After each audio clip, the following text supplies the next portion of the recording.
Hello, everyone. I am Horror Horizon, and I'm here to help you today. I know many of you use this video to fall asleep, so before we begin, make sure to like the video and subscribe to the channel.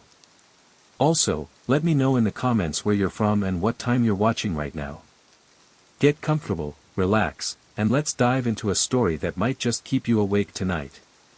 If you have any horror stories that have happened to you, please email us. The fluorescent lights of St. Augustine's Hospital buzzed faintly, casting a pale, sickly glow over the deserted hallways. Emily Carter, a dedicated night nurse with 5 years of service under her belt, adjusted her scrubs and tightened her ponytail as she made her way to the nurse's station. The hospital was eerily quiet at this hour, the kind of silence that made the faintest sounds, a distant elevator ding, the hum of a vending machine, feel unnervingly loud. The night shift was always like this, especially in the older wing of the hospital, where the walls seemed to absorb sound and the air carried a faint chill, no matter the season. Emily had always been drawn to the quiet of the night shift. She liked the solitude, the chance to focus on her patients without the chaos of daytime visitors and bustling staff. But tonight, something felt off. The shadows in the hallways seemed darker, longer, as if they were stretching toward her. She shook the feeling off, attributing it to exhaustion. Still, she couldn't ignore the faint unease that had settled in her chest. St. Augustine's was an old hospital, its history stretching back over a century. Over the years, whispers of strange occurrences had circulated among the staff, stories of flickering lights, unexplained footsteps, and the occasional sighting of shadowy figures in empty rooms. Emily had always dismissed these tales as the product of overactive imaginations or sleep deprivation. But now, as she sat at the nurse's station, the stories lingered in the back of her mind, unbidden.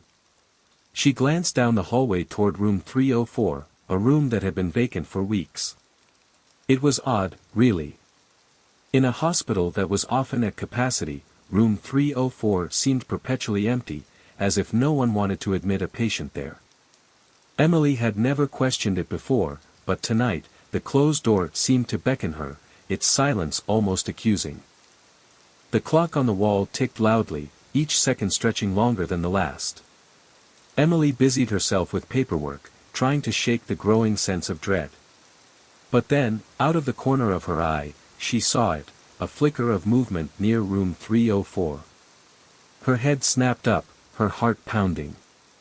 The door was slightly ajar, though she was certain it had been closed earlier. She stood slowly, her chair scraping against the floor. "Hello?" she called, her voice echoing down the empty hallway. There was no response. Swallowing hard, she grabbed her flashlight and approached the room, her footsteps unnaturally loud in the silence. As she pushed the door open, the cold hit her first, a bone-deep chill that made her shiver. The room was dark, the curtains drawn, but she could make out the shape of a man standing near the window. He was wearing a tattered hospital gown, his back to her, his posture unnaturally still. "Sir," Emily said, her voice trembling. "This room is off limits. Are you lost?" The man didn't move. Didn't breathe. Emily's flashlight trembled in her hand as she took a step closer. "Sir, I need you to." Her words caught in her throat as she caught a glimpse of the window's reflection.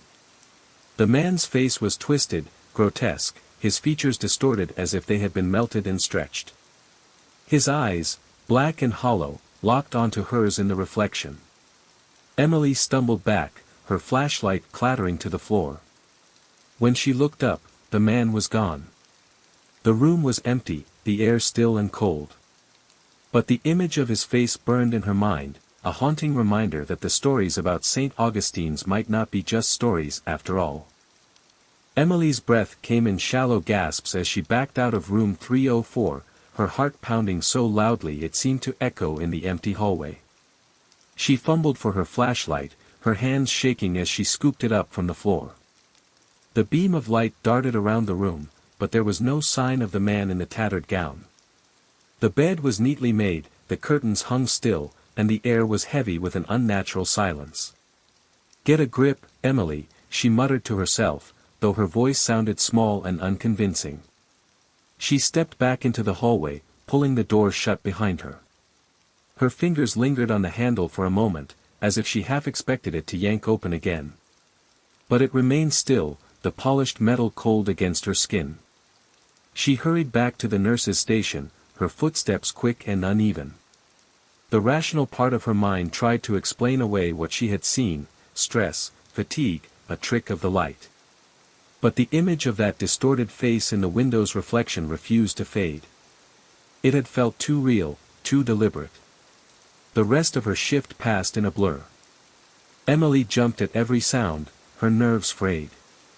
She avoided glancing down the hallway toward room 304, though she couldn't shake the feeling that something was watching her from the shadows. When her replacement arrived at dawn, Emily practically bolted for the exit, eager to escape the oppressive atmosphere of the hospital. But sleep didn't come easily. Every time she closed her eyes, she saw the man's face, those hollow, black eyes staring back at her. She tossed and turned, her mind racing with questions. Who was he? Why had he been in that room? And why had his reflection been so wrong? The next night, Emily returned to work, determined to put the incident behind her. She told herself it had been a one-time thing, a figment of her imagination. But as the hours dragged on, she found herself drawn back to room 304, as if some unseen force was pulling her there. This time, the door was closed. Emily hesitated, her hand hovering over the handle. She told herself she was being ridiculous, that there was nothing to fear. But as she pushed the door open, the same icy chill washed over her, and her breath caught in her throat. The room was empty, or so it seemed at first. Emily stepped inside, her flashlight sweeping across the walls. The air felt heavier here, charged with an energy that made her skin crawl. She moved toward the window, her footsteps muffled by the thin carpet. And then she saw it. In the reflection of the window, the man was there again, standing just behind her. His face was twisted into a grotesque mask of pain and anger, his mouth stretched into a silent scream. Emily spun around, but the room was empty. When she looked back at the window, his reflection was gone. Her stomach churned, and she stumbled back, nearly tripping over her own feet. She fled the room, slamming the door shut behind her. This time, there was no denying it. Something was in that room, something that shouldn't be there. As she leaned against the wall, trying to steady her breathing, a single thought echoed in her mind: this isn't over. Emily spent the next day in a haze, her mind replaying the events of the previous night over and over. She couldn't shake the feeling that the man in room 304, or whatever he was trying to tell her something. Determined to find answers, she decided to dig into the hospital's records. If there was a history of strange occurrences in that room, she needed to know. Returning to the hospital early, Emily made her way to the administrative office. The daytime staff barely noticed her as she slipped into the records room, a small, dimly lit space filled with filing cabinets and dusty boxes. The air smelled of old paper and disinfectant, and the faint hum of the fluorescent lights added to the oppressive atmosphere. She started with the most recent records, searching for any mention of room 304. To her surprise, there were no recent admissions to the room. In fact, it hadn't been used in months, despite the hospital's constant need for beds. This only deepened her unease. Why would a perfectly functional room remain empty for so long? Emily moved on to older records, her fingers flipping through yellowed pages and faded documents. It wasn't long before she found something that made her blood run cold, a patient file from 10 years ago. The name on the file was Daniel Carter. Her hands trembled as she opened the folder. Inside were notes from a surgery gone wrong, a routine procedure that had ended in tragedy. Daniel had died on the operating table, but the details were vague, almost as if someone had deliberately obscured the truth. The final note in the file sent a chill down her spine: body missing from morgue. Investigation inconclusive. Emily's mind raced. A missing body? A botched surgery. It was as if the pieces of a puzzle were falling into place, but the picture they formed was horrifying. She dug deeper, searching for any additional information. In an old newspaper clipping tucked into the file, she found a brief article about Daniel's death. The tone was dismissive, almost dismissive, as if the hospital had been eager to sweep the incident under the rug. But one detail stood out, the name of the lead surgeon. Dr. Edward Harris. Emily recognized the name immediately. He was still working at the hospital, now the head of the surgical department. Her stomach churned as she connected the dots. Daniel's death hadn't been an accident. Something had gone terribly wrong, and someone had gone to great lengths to cover it up. As she closed the file, Emily felt a surge of determination. Daniel's spirit wasn't haunting room 304 out of malice. He was trapped, unable to move on until the truth was uncovered. And now, it was up to her to help him. But as she left the records room, she couldn't shake the feeling that she was being watched. The shadows in the hallway seemed darker, more menacing, and the air felt heavier, as if the hospital itself was resisting her investigation. Emily knew one thing for certain: this was only the beginning. The following nights at St. Augustine's Hospital grew increasingly unsettling for Emily. It was as if her discovery of Daniel Carter's file had awakened something, or someone. The eerie occurrences that had once been subtle now became impossible to ignore. It started with the lights. As Emily made her rounds, the fluorescent bulbs above her would flicker sporadically, casting the hallways into brief, disorienting darkness. At first, she tried to convince herself it was just faulty wiring, an old building showing its age. But then she began to hear the whispers. They were faint at first, barely audible over the hum of the hospital's machinery. Soft, indistinct murmurs that seemed to come from just around the corner or behind a closed door. Whenever she turned to investigate, the whispers would stop, leaving her alone in the oppressive silence. One night, as she walked past room 304, she saw something that made her freeze in her tracks. A shadowy figure darted across the hallway, disappearing into the darkness. Her flashlight revealed nothing, but the air grew colder, and she felt an unmistakable presence nearby. She hurried away, her heart racing, but the feeling of being watched lingered. The other staff members noticed her unease. "You look like you've seen a ghost," joked one of the day nurses during a shift handover. Emily forced a laugh, but the comment struck a nerve. When she tried to bring up the strange occurrences, her colleagues dismissed her concerns. "It's just the old building," said one nurse. "You've been working too many night shifts. You're imagining things."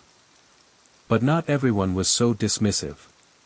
One evening, as Emily was cleaning up at the nurses' station, the hospital janitor, an older man named Frank, approached her. He had been working at St. Augustine's for decades and had a reputation for being quiet and observant. "You've been spending a lot of time near room 304, he said, his voice low. Emily looked up, startled. "How did you know?" Frank glanced around as if to make sure no one was listening. "That room, it's got a history. Bad things happened there. You should be careful." Before Emily could press him for more information, he walked away, leaving her with more questions than answers. The final straw came when she met an elderly patient named Mrs. Grayson. The woman had been at the hospital for weeks, recovering from a fall, and she had a sharp mind despite her frailty. One night, as Emily checked her vitals, Mrs. Grayson grabbed her wrist with surprising strength. "You've seen him, haven't you?" the old woman whispered, her eyes wide with fear. Emily's breath caught. "Seen who?" "The man in room 304. Daniel." Mrs. Grayson's voice trembled. "I remember when it happened. They said it was an accident, but I know what I saw. That poor boy, he didn't deserve what happened to him." Emily leaned closer, her pulse quickening. "What did you see?" But Mrs. Grayson shook her head, her grip on Emily's wrist tightening. "Don't go digging into things you don't understand. Some doors are better left closed. Emily tried to reassure the woman, but her words felt hollow. As she left the room, she couldn't shake the feeling that she was in over her head. The hospital's secrets were beginning to unravel, and with each new clue, the danger seemed to grow. That night, as she walked past room 304, the door creaked open on its own. Emily froze, her flashlight trembling in her hand. From within the room, she heard a faint, guttural whisper, "Help me." She turned and ran, her footsteps echoing through the empty halls. But no matter how far she went, the whispers followed her, a constant reminder that Daniel Carter's spirit was growing stronger, and more desperate. Emily couldn't ignore the whispers, the shadows, or the chilling encounters any longer. Daniel's spirit was reaching out to her, and she knew she had to uncover the truth, no matter how dangerous it might be. The next day, she returned to the hospital during her off hours, determined to dig deeper into the mystery. She started in the hospital archives, a cramped, dusty room in the basement that smelled of mildew and old paper. The shelves were lined with boxes of records, some dating back decades. Emily pulled out files, her fingers brushing against cobwebs as she searched for anything related to Daniel Carter or room 304. Hours passed, and the dim light of the single bulb overhead began to strain her eyes. Just as she was about to give up, she found it, a folder labeled Incident Report, Daniel Carter. Her heart raced as she opened it. Inside were detailed notes from the night of Daniel's death, including statements from the surgical team and hospital administrators. The report confirmed her suspicions. Daniel's surgery had been botched, but the details were deliberately vague. Phrases like unforeseen complications and unavoidable circumstances were used to downplay the severity of the situation. However, one line stood out, patient's body removed from morgue under unclear circumstances. Emily's hands trembled as she flipped through the pages. There were no names attached to the report, but she recognized the handwriting on one of the notes. It matched Dr. Harris's signature. Her stomach churned as she realized the extent of the cover-up. Daniel's death hadn't been an accident, it had been negligence, and someone had gone to great lengths to hide the truth. As she closed the folder, a sudden noise made her jump. The sound of footsteps echoed in the hallway outside the archives. Emily held her breath, listening as the footsteps grew closer. She quickly shoved the folder back into the box and hid behind a stack of files, her heart pounding. The door creaked open, and a beam of light swept across the room. Emily peeked out from her hiding spot and saw Frank, the janitor, standing in the doorway. He looked around, his expression unreadable, before muttering to himself and closing the door. Emily waited until his footsteps faded before exhaling in relief. She knew she couldn't stay much longer, someone was bound to notice her poking around. But she had what she needed, proof that Daniel's death was no accident. That night, as she returned to her shift, Emily felt a renewed sense of purpose. She was no longer just a nurse, she was a detective, piecing together a decade-old mystery. But as she walked past room 304, the door creaked open again, and a cold draft swept over her. From within the room, she heard a faint, guttural whisper, "Find me." Emily's resolve hardened. Daniel's spirit wasn't just haunting the hospital, he was guiding her. And she was determined to follow his lead, no matter where it took her. The next step was clear, she needed to confront Dr. Harris. But as she made her way to the surgical wing, she couldn't shake the feeling that she was being watched. The shadows in the hallway seemed to shift and move, and the whispers grew louder, more insistent. Emily knew one thing for certain, the truth was close. But so was the danger. Emily's determination to uncover the truth about Daniel Carter grew stronger with each passing night, but so did the intensity of the hauntings.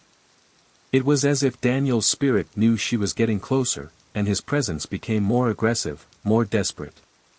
One evening, as Emily was updating patient charts at the nurse's station, the lights in the hallway flickered violently before plunging the area into darkness. She froze, her pen slipping from her fingers.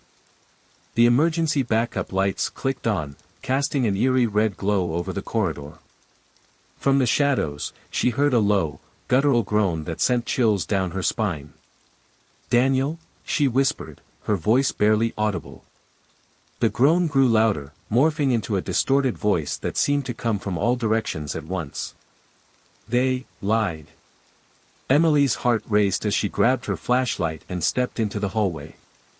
The air was icy, and her breath formed visible clouds in front of her. She followed the sound, her footsteps echoing in the silence, until she reached room 304. The door was slightly ajar, and a faint, bluish light spilled out from within. She pushed the door open and stepped inside. The room was empty, but the atmosphere was charged with an otherworldly energy.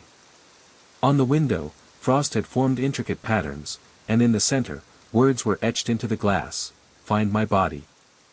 Emily's stomach churned. She had suspected that Daniel's spirit was tied to his missing remains, but this confirmation made it all too real. She reached out to touch the frost, but it melted instantly under her fingers, leaving the window clear and the words gone. The next day, Emily decided to review the hospital's security footage from the previous night. She hoped to find evidence of the supernatural occurrences, something tangible she could use to convince others of what was happening. As she scrolled through the footage, her blood ran cold. In the video, she saw herself standing in the hallway outside room 304.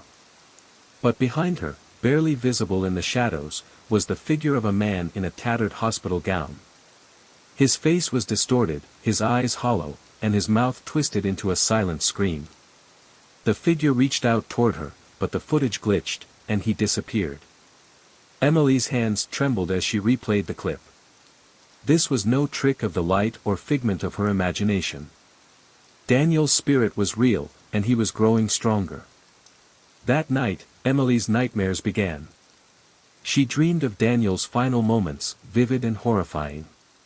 She saw him on the operating table, his face contorted in pain as the surgical team panicked. She heard the beeping of the heart monitor flatline, followed by the frantic voices of the doctors. But then the scene shifted, and she saw his body being wheeled into the morgue, only to vanish into thin air. Emily woke up drenched in sweat, her heart pounding. She knew these weren't just dreams, they were memories, Daniel's memories.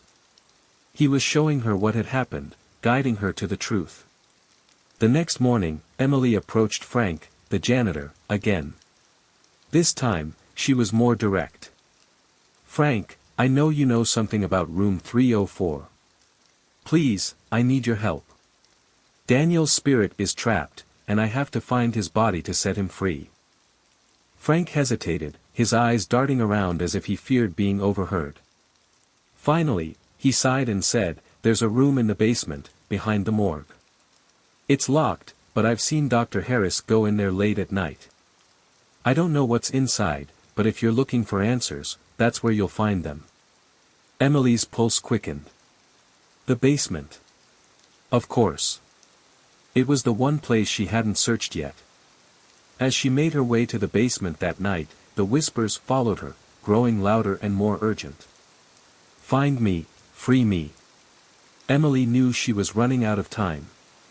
Daniel's spirit was growing more powerful, and if she didn't uncover the truth soon, the consequences could be dire.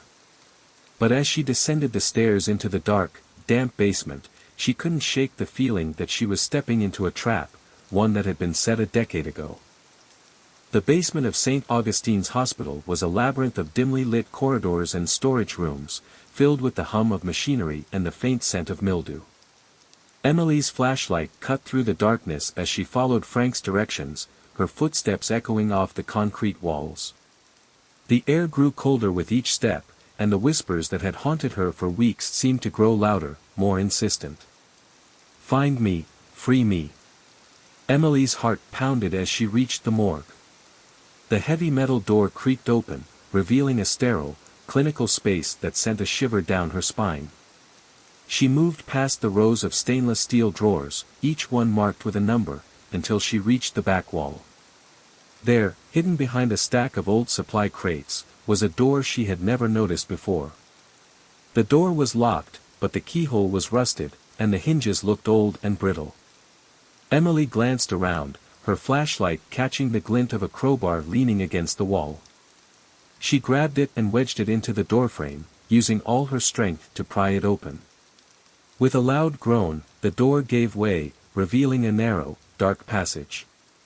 The air inside was thick and stale, and the walls were lined with shelves filled with dusty medical instruments and yellowed files. Emily's flashlight beam danced across the room, illuminating a table in the center. On it lay a pile of old surgical tools, their edges rusted and stained. But what caught her attention was the large, metal cabinet against the far wall.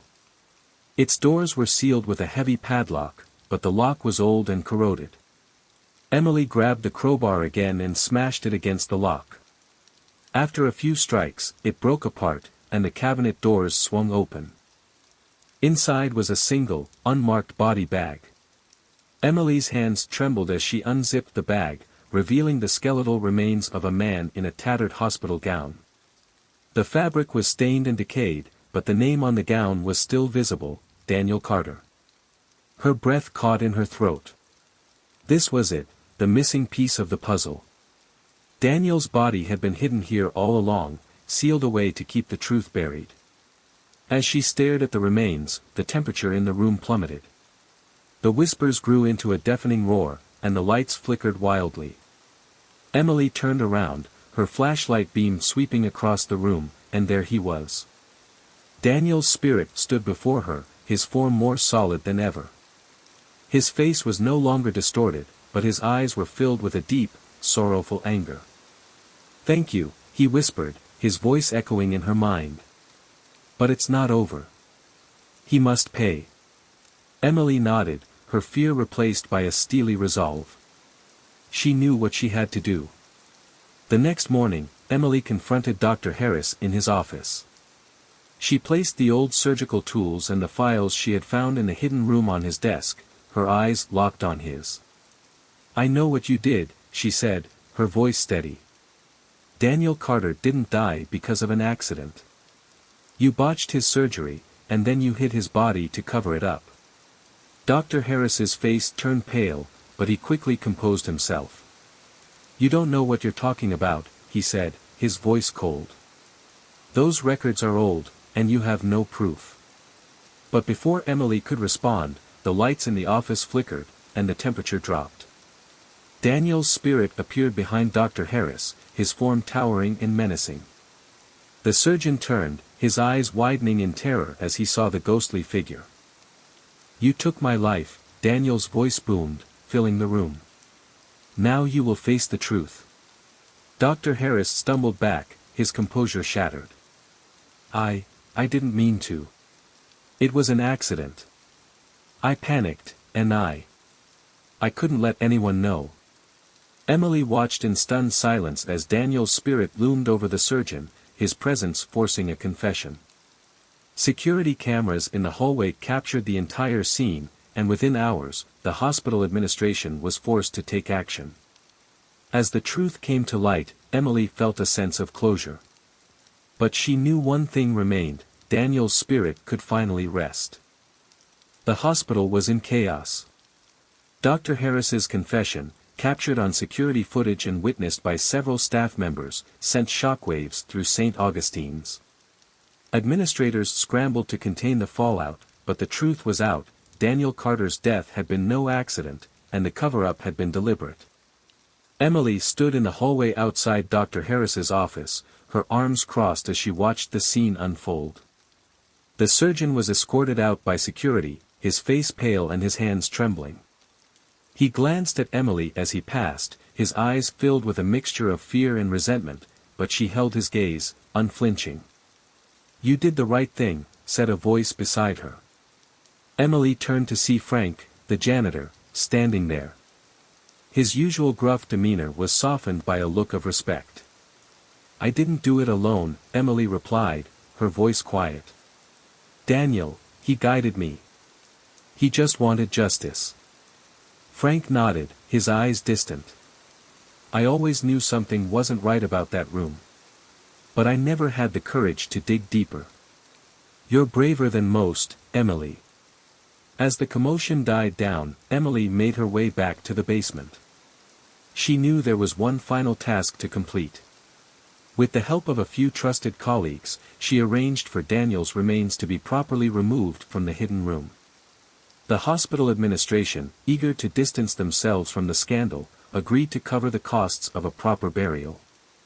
The funeral was a small, somber affair.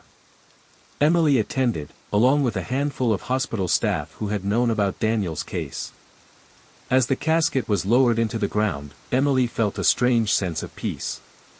The whispers that had haunted her for weeks were gone, replaced by a quiet stillness. That night, as Emily returned to the hospital for her shift, she felt a different energy in the air. The hallways no longer felt oppressive, and the shadows seemed less menacing. When she passed room 304, she paused, her hand resting on the door handle. For the first time, the room felt empty, not in a cold, eerie way, but in a peaceful one.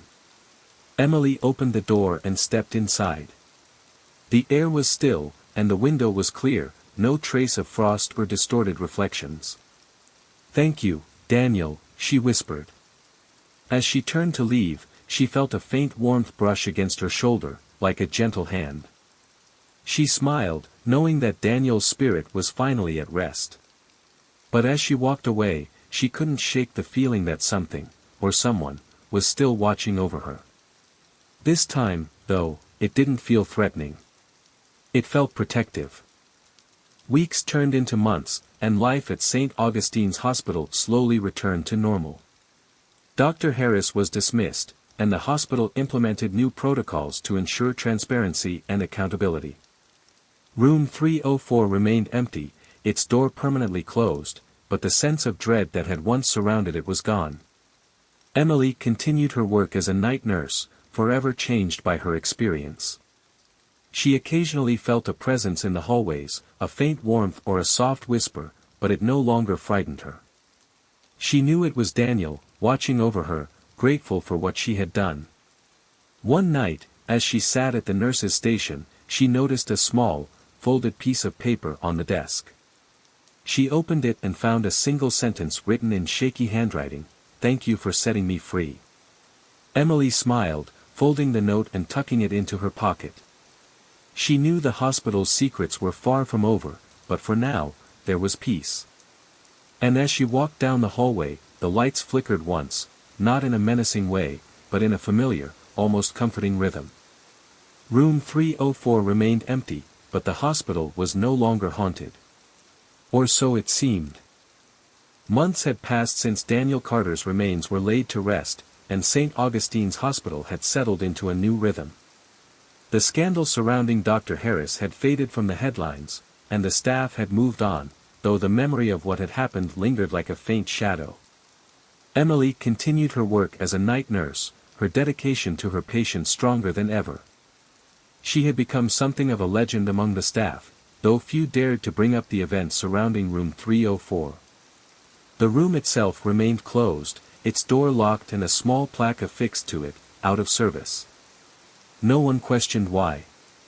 But Emily knew the hospital's secrets ran deeper than Daniel's story. Occasionally, she would catch a glimpse of something out of the corner of her eye, a flicker of movement, a shadow that didn't belong. The whispers never returned, but the feeling of being watched never entirely went away. One night, as Emily made her rounds, she noticed a faint light spilling from beneath the door of room 304. She froze, her heart skipping a beat. The room was supposed to be empty, its lights permanently off. She approached cautiously, her hand hovering over the door handle. Before she could open it, a soft voice spoke behind her. "Don't." Emily turned to see Frank, the janitor, standing there. His face was pale, his eyes wide with unease. "Frank? What's going on?" she asked. He shook his head, his voice low. "Some doors are better left closed, Emily. You of all people should know that." Emily glanced back at the door, the light beneath it flickering faintly. "But what's in there? Is it another spirit?" Frank hesitated, then sighed. This hospital's been around a long time. Not all its secrets have been uncovered. You did a good thing with Daniel, but there are others who aren't as kind. Emily's stomach churned. She had always suspected that Daniel wasn't the only restless soul in St. Augustine's. The hospital's history was too long, too dark, for his to be the only story. "What should I do?" she asked quietly. Frank placed a hand on her shoulder. "Keep doing what you're doing. Help the living. That's your job. The dead, well, they'll find their way eventually." Emily nodded, though her curiosity burned. She stepped away from the door, the light beneath it fading as she did. As she walked down the hallway, she couldn't shake the feeling that something, or someone, was still watching her. But this time, it wasn't Daniel. The hospital's secrets were far from over, and Emily knew that one day, she might have to face them again. For now, though, she focused on her patients, on the living who needed her help. As she passed the nurse's station, she noticed a small, folded piece of paper on the desk. She opened it and found a single sentence written in shaky handwriting: "Thank you for setting me free." Emily smiled, folding the note and tucking it into her pocket. She knew the hospital's secrets were far from over, but for now, there was peace. And as she walked down the hallway, the lights flickered once, not in a menacing way, but in a familiar, almost comforting rhythm. Room 304 remained empty, but the hospital was no longer haunted. Or so it seemed. Years passed, and Emily became a fixture at St. Augustine's Hospital, her reputation as a dedicated and compassionate nurse earning her the respect of her colleagues. The events surrounding Daniel Carter and Room 304 became a distant memory, a story whispered among new staff members during late-night shifts. But for Emily, the experience had left an indelible mark. She still felt the presence sometimes, a faint warmth in the hallways, a soft whisper in the stillness of the night. It was comforting, in a way, a reminder that she wasn't alone. She liked to think it was Daniel, watching over her, grateful for the peace she had helped him find. But there were other times when the presence felt different. Colder. Darker. One evening, as Emily was finishing her rounds, she noticed a new patient had been admitted to room 306, just 2 doors down from the infamous room 304. The patient, an elderly man named Mr. Grayson, was frail and disoriented, his eyes darting around the room as if searching for something. Emily approached him with a warm smile. "How are you feeling, Mr. Grayson?" The man's gaze snapped to her, his eyes wide with fear. "It's here," he whispered, his voice trembling. "It's watching me." Emily's smile faltered. "What's watching you?" Mr. Grayson pointed a shaky finger toward the corner of the room. "Him. The man in the shadows. He won't leave me alone." Emily followed his gaze, but the corner was empty. Still, a chill ran down her spine. She had heard similar stories before, from patients who were delirious or suffering from hallucinations. But something about Mr. Grayson's fear felt real. "It's okay," she said gently, placing a hand on his arm. "You're safe here. I'll make sure nothing harms you." But as she left the room, she couldn't shake the feeling that something was wrong. The hallway seemed darker than usual, the shadows deeper. She glanced toward room 304, its door still closed and locked, and felt a pang of unease. That night, as she sat at the nurse's station, she heard a faint sound, a soft, rhythmic tapping, like someone knocking on glass. She followed the sound to room 306 and peered inside. Mr. Grayson was asleep, his chest rising and falling steadily. But the tapping continued, coming from the window.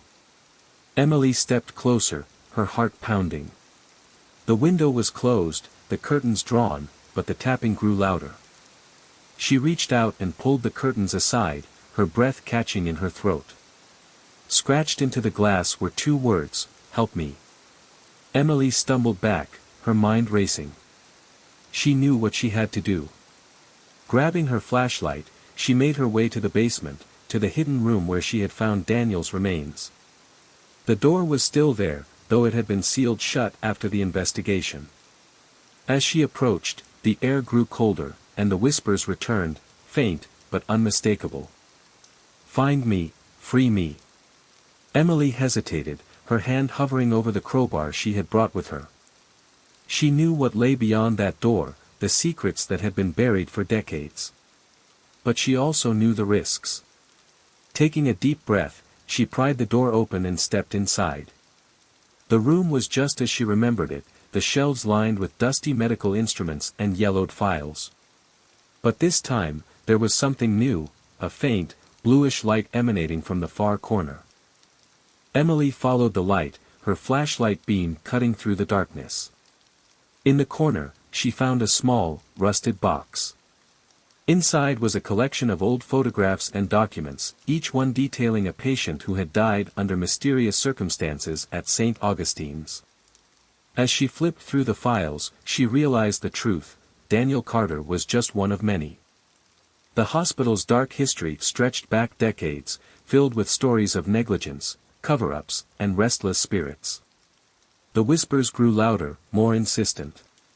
"Help us." Emily closed the box, her hands trembling. She knew what she had to do. The hospital's secrets couldn't stay buried forever. As she left the basement, she felt a presence beside her, not Daniel, but something older, darker. It followed her as she made her way back to the nurse's station, its presence a constant reminder of the work that still needed to be done. Room 304 remained empty, but the hospital was far from at peace. And Emily knew she was just getting started. Emily's life at St. Augustine's Hospital took on a new purpose after that night. She became a silent guardian, a keeper of the hospital's darkest secrets. While she continued her duties as a nurse, she also began to quietly investigate the stories buried in the hospital's past. The files she had found in the basement became her guide, each one leading her to another restless spirit, another unresolved tragedy. The staff noticed the change in her. She was often seen poring over old records in the archives or speaking in hushed tones with elderly patients who had been at the hospital for decades. Some thought she was obsessed, others admired her dedication. But no one truly understood the weight she carried. One by one, Emily began to uncover the stories of those who had been wronged. There was Margaret, a young woman who had died during childbirth because of a doctor's negligence. There was Thomas, a war veteran whose pain medication had been withheld, leading to his agonizing death. And there were others, their names forgotten, their stories buried beneath layers of lies and cover-ups. With each discovery, Emily felt the presence of the spirits grow stronger. They guided her, showing her where to look, what to ask. And as she brought their stories to light, she felt them move on, their whispers fading into silence. But not all the spirits were peaceful. Some were angry, their energy dark and malevolent. They lashed out, causing equipment to malfunction, lights to flicker, and patients to wake in terror. Emily knew these spirits would be harder to help, but she was determined to try. One night, as she was reviewing a particularly troubling case, she felt a cold hand on her shoulder. She turned, but no one was there. The air around her grew heavy, and the whispers became a deafening roar. "You can't save them all," a voice hissed, its tone filled with malice. Emily stood her ground, her voice steady. "I can try." The presence retreated, but the warning lingered. Emily knew the risks, but she couldn't stop. The hospital's secrets were a part of her now, and she would see this through to the end. As the years went by, Emily became a legend at St. Augustine's. The staff called her the Angel of the Night, though few knew the true reason why. She continued her work, helping the living and the dead, her life intertwined with the hospital's haunted history. Room 304 remained empty, but it was no longer the only haunted space in the hospital. Emily had uncovered countless others, each one a reminder of the lives that had been lost and the justice that had been denied. And though the work was never-ending, Emily found solace in the knowledge that she was making a difference. The spirits she helped move on, the families she brought closure to, it was all worth it. But deep down, she knew her journey was far from over. The hospital's secrets were vast, and there were still many stories left untold. As she walked the hallways each night, she felt the presence of the spirits around her, their whispers a constant reminder of the work that still needed to be done. And so, Emily continued her vigil, the keeper of secrets, the bridge between the living and the dead. Room 304 remained empty, but the hospital was no longer haunted. Or so it seemed. Decades passed, and Emily's hair turned silver, her steps slower but no less determined. She had become a living legend at St. Augustine's Hospital, a symbol of resilience and compassion. The staff revered her, and new nurses often sought her out for advice, though few truly understood the depth of her experiences. The hospital itself had changed over the years. Renovations modernized its facilities, and new technology replaced the old. But some things remained the same, the whispers in the hallways, the flickering lights, and the occasional chill that no heater could dispel. Emily knew these were the remnants of the spirits she had yet to help, their stories still waiting to be told. One evening, as Emily sat in the nurse's station, a young nurse named Sarah approached her. Sarah was new, her enthusiasm still bright, but there was a curiosity in her eyes that reminded Emily of herself all those years ago. "Emily," Sarah began hesitantly, "I've heard stories about you. About the things you've done here. The spirits you've helped." Emily smiled faintly, her gaze distant. "It's not something I talk about much." Sarah leaned in, her voice dropping to a whisper. "I think I saw something last night. In room 306. There was a shadow. It didn't feel right." Emily's expression softened. She had heard similar stories countless times over the years. "Tell me what you saw," she said gently. As Sarah recounted her experience, Emily listened intently, her mind racing. Room 306 had been quiet for years, but if a spirit was making itself known again, it meant there was unfinished business. After Sarah left, Emily made her way to the basement, to the hidden room where she had first uncovered the hospital's darkest secrets. The door was still there, though it had been sealed shut for years. She pried it open once more, the familiar chill greeting her as she stepped inside. The room was exactly as she had left it, the shelves lined with dusty files and old medical instruments. But this time, there was something new, a small, leather-bound journal lying on the table. Emily picked it up, her hands trembling as she opened it. The journal belonged to a nurse who had worked at the hospital in the 1950s. Her name was Clara, and her entries detailed the abuse and neglect she had witnessed, the lives that had been lost due to greed and indifference. Among the entries was a name Emily recognized, Margaret, the young woman who had died during childbirth. Clara's final entry was chilling, "I can't stay silent anymore. I've seen too much. If anything happens to me, know that I tried to do the right thing." Emily's heart ached as she closed the journal. Clara's story was another piece of the puzzle, another spirit waiting for justice. That night, Emily returned to room 306. The air was heavy, the shadows deeper than usual. She placed Clara's journal on the bedside table and whispered, "I'm here to help." The room grew colder, and a faint figure materialized in the corner, a woman in an old-fashioned nurse's uniform. Her face was sorrowful but kind. "Thank you," Clara's voice echoed softly. "For not forgetting us." Emily nodded, tears welling in her eyes. "I'll make sure your story is told." As Clara's spirit faded, the room grew warmer, the shadows receding. Emily knew she had done what she could, but there were still so many stories left untold. She returned to the nurse's station, her heart heavy but hopeful. Sarah was waiting for her, her eyes wide with awe. "What happened?" Sarah asked. Emily smiled faintly. "Another spirit found peace. But there's still work to do."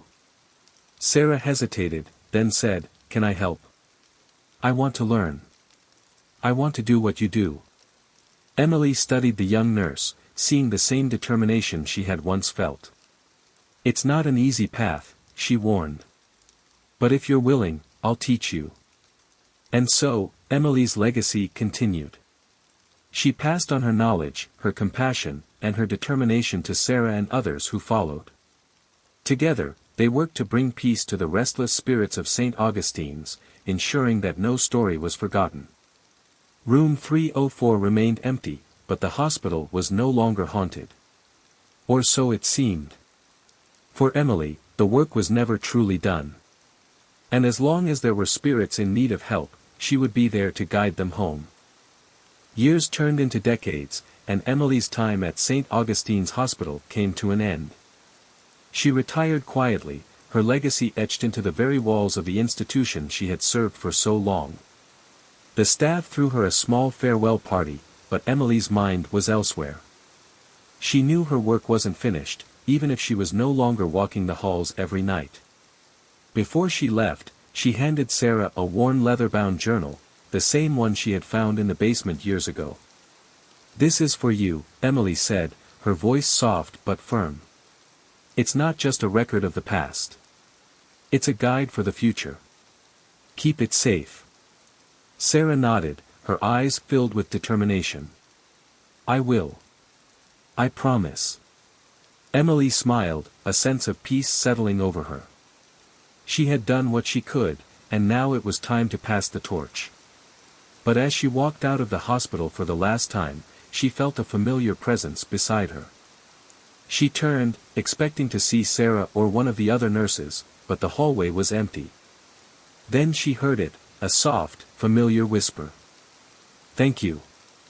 Emily's eyes filled with tears as she recognized the voice. It was Daniel, his tone gentle and filled with gratitude. She nodded, her heart swelling with emotion. "You're welcome," she whispered back. The presence lingered for a moment, warm and comforting, before fading away. Emily took a deep breath and stepped out into the sunlight, the weight of the hospital's secrets no longer on her shoulders. But the story didn't end there. Years later, long after Emily had passed away, Sarah stood in the basement of St. Augustine's, holding the same leather-bound journal. The hospital had changed, but the whispers remained. She had taken up Emily's mantle, becoming the new keeper of secrets, the bridge between the living and the dead. As she flipped through the journal, she came across a final entry, written in Emily's shaky handwriting. "To whoever reads this, know that the work is never truly done. The hospital's secrets are vast, and its spirits are many. But with compassion and courage, you can help them find peace. Remember, you are never alone. They are always watching." Sarah closed the journal, her resolve strengthening. She knew the road ahead would be difficult, but she was ready. Room 304 remained empty, but the hospital was no longer haunted. Or so it seemed.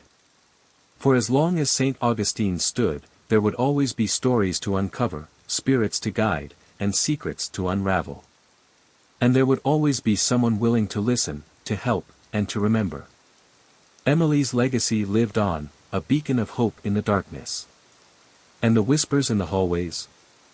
They were a reminder that the work was never truly done. Thank you so much for watching.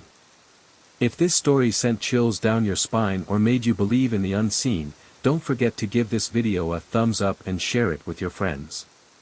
Let us know in the comments, do you believe in spirits, or do you think there's a logical explanation for these hauntings? Make sure to hit that subscribe button and ring the notification bell so you never miss out on our next spine-tingling story. Until next time, stay curious, stay brave, and remember, sometimes, the past never truly stays buried. If you have any horror stories that have happened to you, please email us. Thanks for being part of our journey. See you in the next video.